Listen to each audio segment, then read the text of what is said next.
So we've had a question regarding leaving an abusive relationship when there's children involved. And that can obviously get messy really quickly. And safety of you and of your children are incredibly important. So one of the ways that you can stay safe while you're leaving an abusive relationship, whether or not you have children, is to create a safety plan. And I highly recommend you working with a crisis counselor at Wild Iris to help go over a safety plan specific for your situation. You can also find a lot of good information about safety planning on our website. Some of the basics of safety planning include thinking about where the exits are in your home, how to quickly get out of a situation if it escalates into physical violence, including things like staying out of the kitchen or the bathroom when you're fighting, when there's going to be lots of metal, sharp edges, potential weapons, or the inability to get out of the situation. If you feel like a fight is coming, try to move into a room of the house where you know that you can escape quickly, where there might be even multiple exits, a door, a window, something like that.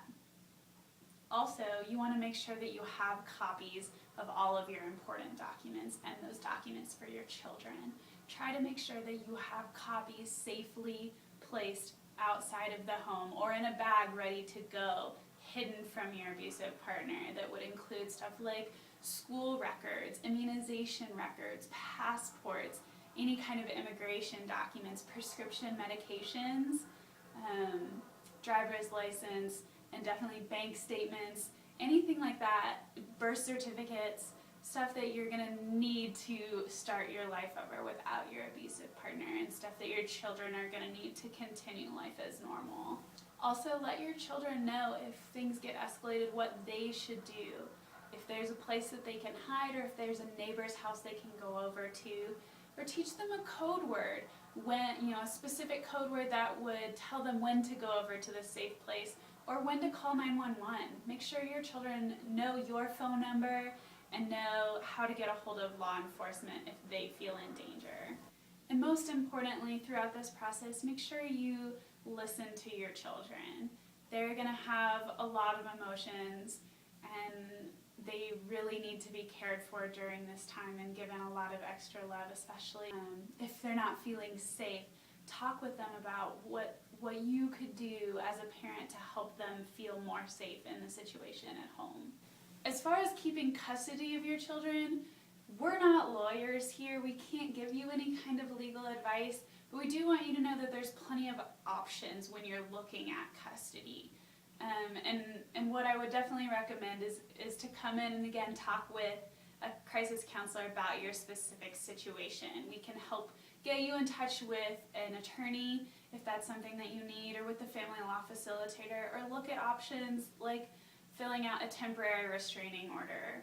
Those are definitely ways that you can proceed in getting custody.